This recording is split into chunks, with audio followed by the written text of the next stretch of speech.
Chapter 2 of The Secret Garden by Frances Hodgson Burnett. Chapter 2 Mistress Mary Quite Contrary. Mary had liked to look at her mother from a distance, and she had thought her very pretty, but as she knew very little of her, she could scarcely have been expected to love her or to miss her very much when she was gone. She did not miss her at all, in fact, and as she was a self-absorbed child, she gave her entire thought to herself, as she always had done. If she had been older, she would have no doubt been very anxious at being left alone in the world, but she was very young, and as she had always been taken care of, she supposed she always would be. What she thought was that she'd like to know if she was going to nice people, who would be polite to her and give her her own way, as her ayah and the other native servants had done. She knew that she was not going to stay at the English clergyman's house where she was taken at first. She did not want to stay. The English clergyman was poor and had 5 children nearly all the same age, and they wore shabby clothes and were always quarrelling and snatching toys from each other. Mary hated their untidy bungalow and was so disagreeable to them that after the first day or two nobody would play with her. By the second day they had given her a nickname which made her furious. It was Basil who thought of it first. Basil was a little boy with impudent blue eyes and a turned-up nose, and Mary hated him. She was playing by herself under a tree, just as she had been playing the day the cholera broke out.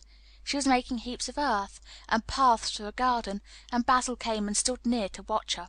Presently he got rather interested and suddenly made a suggestion. "Why don't you put a heap of stones there and pretend it's a rockery?" he said. "There, in the middle." And he leaned over her to point. "Go away!" cried Mary. "I don't want boys. Go away!" For a moment Basil looked angry, and then he began to tease. He was always teasing his sisters. He danced round and round her, and made faces, and sang and laughed. "Mistress Mary Quite Contrary, how does your garden grow? With silver bells and cockle shells and marigolds all in a row." He sang it until the other children heard and laughed too, and the crosser Mary got the more they sang "Mistress Mary Quite Contrary," and after that, as long as she stayed with them, they called her Mistress Mary Quite Contrary when they spoke of her to each other, and often when they spoke to her. "You are going to be sent home," Basil said to her, "at the end of the week, and we're glad of it." "I am glad of it too," answered Mary. "Where is home?" "She doesn't know where home is," said Basil, with 7-year-old scorn. "It's England, of course. Our grandmamma lives there, and our sister Mabel was sent to her last year. You are not going to your grandmamma. You have none. You're going to your uncle. His name is Mr. Archibald Craven." "I don't know anything about him," snapped Mary. "I know you don't," Basil answered. "You don't know anything. Girls never do. I heard Father and Mother talking about him. He lives in a great big desolate old house in the country, and no one goes near him. He's so cross he won't let them, and they wouldn't come if he would let them. He's a hunchback and is horrid." "I don't believe you," said Mary, and she turned her back and stuck her fingers in her ears because she would not listen any more. But she thought over it a great deal afterward, and when Mrs. Crawford told her that night that she was going to sail away to England in a few days and go to her uncle, Mr. Archibald Craven, who lived at Misselthwaite Manor, she looked so stony and stubbornly uninterested that they did not know what to think about her. They tried to be kind to her, but she only turned her face away when Mrs. Crawford attempted to kiss her, and held herself stiffly when Mr. Crawford patted her shoulder. "She is such a plain child," Mrs. Crawford said pityingly afterward, "and her mother was such a pretty creature. She had a very pretty manner, too, and Mary has the most unattractive ways I ever saw in a child. The children call her Mistress Mary Quite Contrary, and though it's naughty of them, one can't help understanding it." Perhaps if her mother had carried her pretty face and her pretty manners oftener into the nursery, Mary might have learned some pretty ways too. It's very sad, now the poor beautiful thing is gone, to remember that many people never even knew that she had a child at all. "I believe she scarcely ever looked at her," sighed Mrs. Crawford. "When her ayah was dead, there was no one to give a thought to the little thing. Think of the servants running away and leaving her all alone in that deserted bungalow. Colonel McGrew said he nearly jumped out of his skin when he opened the door and found her standing by herself in the middle of the room." Mary made the long voyage to England under the care of an officer's wife, who was taking her children to leave them in a boarding school. She was very much absorbed in her own little boy and girl, and was rather glad to hand the child over to the woman Mr. Archibald Craven sent to meet her in London. The woman was his housekeeper at Misselthwaite Manor, and her name was Mrs. Medlock. She was a stout woman with very red cheeks and sharp black eyes. She wore a very purple dress, a black silk mantle with jet fringe on it, and a black bonnet with purple velvet flowers, which stuck up and trembled when she moved her head. Mary did not like her at all, but as she very seldom liked people, there was nothing remarkable in that. Besides which, it was very evident Mrs. Medlock did not think much of her. "My word, she's a plain little piece of goods," she said, "and we had heard her mother was a beauty. She hasn't handed much of it down, has she, ma'am?" "Perhaps she will improve as she grows older," the officer's wife said good-naturedly. "If she were not so sallow, and her hair a nicer expression, her features are rather good. Children alter so much." "She'll have to alter a good deal," answered Mrs. Medlock, "and there's nothing likely to improve children at Misselthwaite, if you ask me." They thought Mary was not listening because she was standing a little apart from them at the window of the private hotel they had gone to. She was watching the passing buses and cabs and people, but she heard quite well, and was made very curious about her uncle and the place he lived in.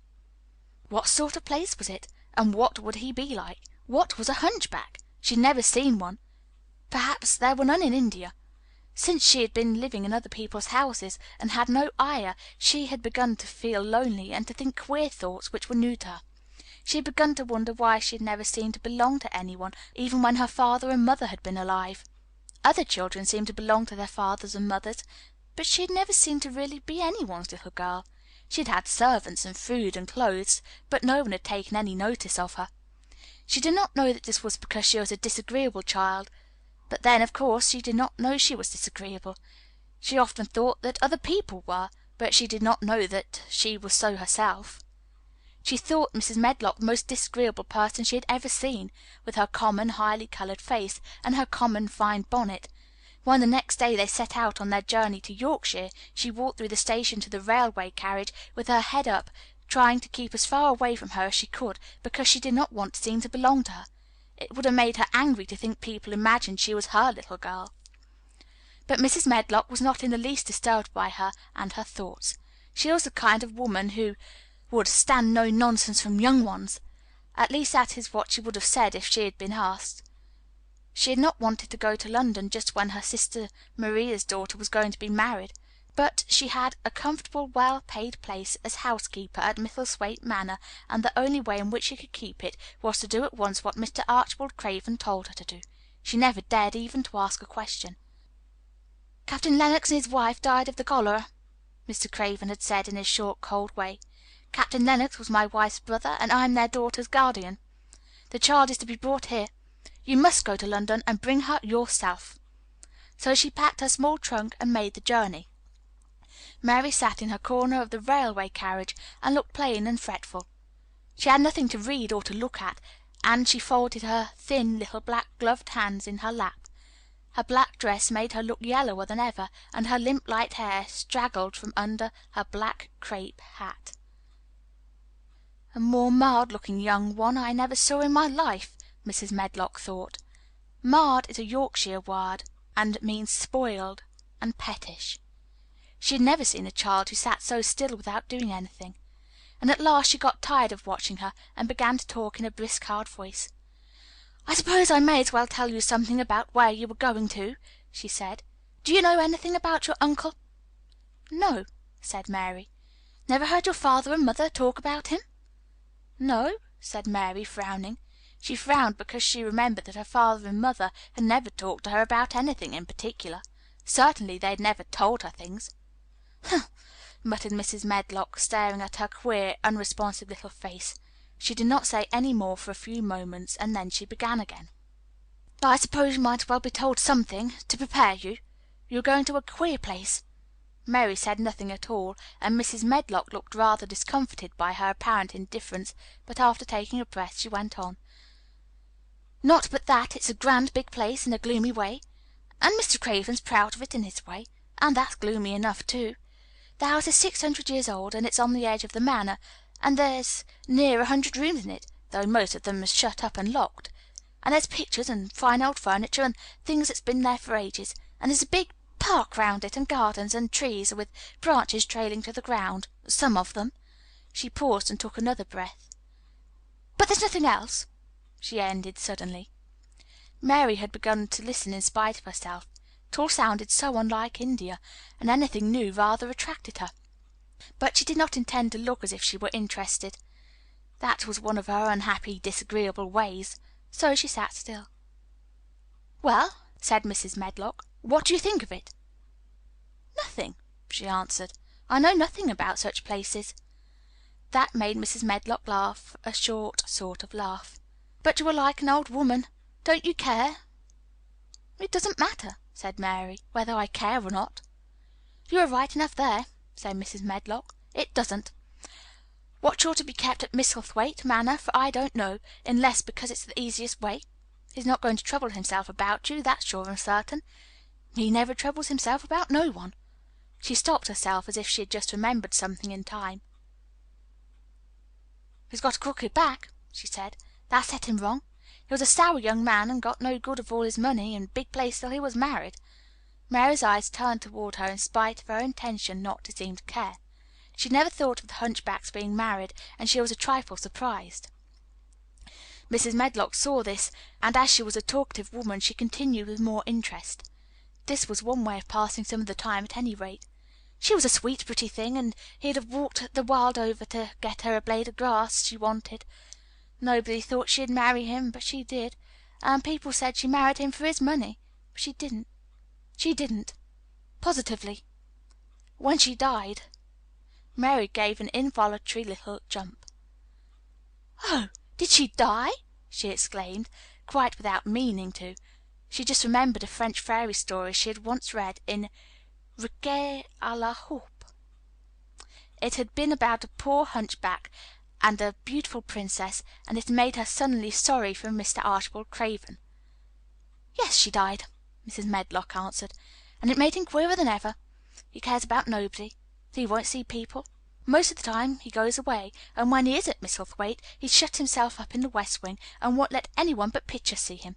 Pitcher's an old fellow, but he took care of him when he was a child, and he knows his ways." It sounded like something in a book, and it did not make Mary feel cheerful. A house with 100 rooms, nearly all shut up, and with their doors locked. A house on the edge of a moor.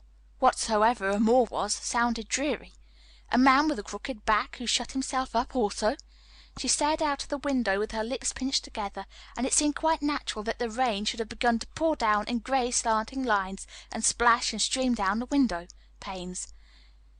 If the pretty wife had been alive, she might have made things cheerful by being something like her own mother, and by running in and out and going to parties as she had done in frocks full of lace. But she was not there any more. "You needn't expect to see him, because 10 to 1 you won't," said Mrs. Medlock. "And you mustn't expect that there will be people to talk to you. You'll have to play about and look after yourself. You'll be told what rooms you can go into and what rooms you're to keep out of. There's gardens enough, but when you're in the house don't go wandering and poking about. Mr. Craven won't have it." "I shall not want to go poking about," said sour little Mary, and just as suddenly as she had begun to be rather sorry for Mr. Archibald Craven, she began to cease to be sorry, and to think he was unpleasant enough to deserve all that had happened to him. And she turned her face toward the streaming panes of the window of the railway carriage, and gazed out of the gray rainstorm, which looked as if it would go on for ever and ever. She watched it so long and steadily that the grayness grew heavier and heavier before her eyes, and she fell asleep. End of chapter 2.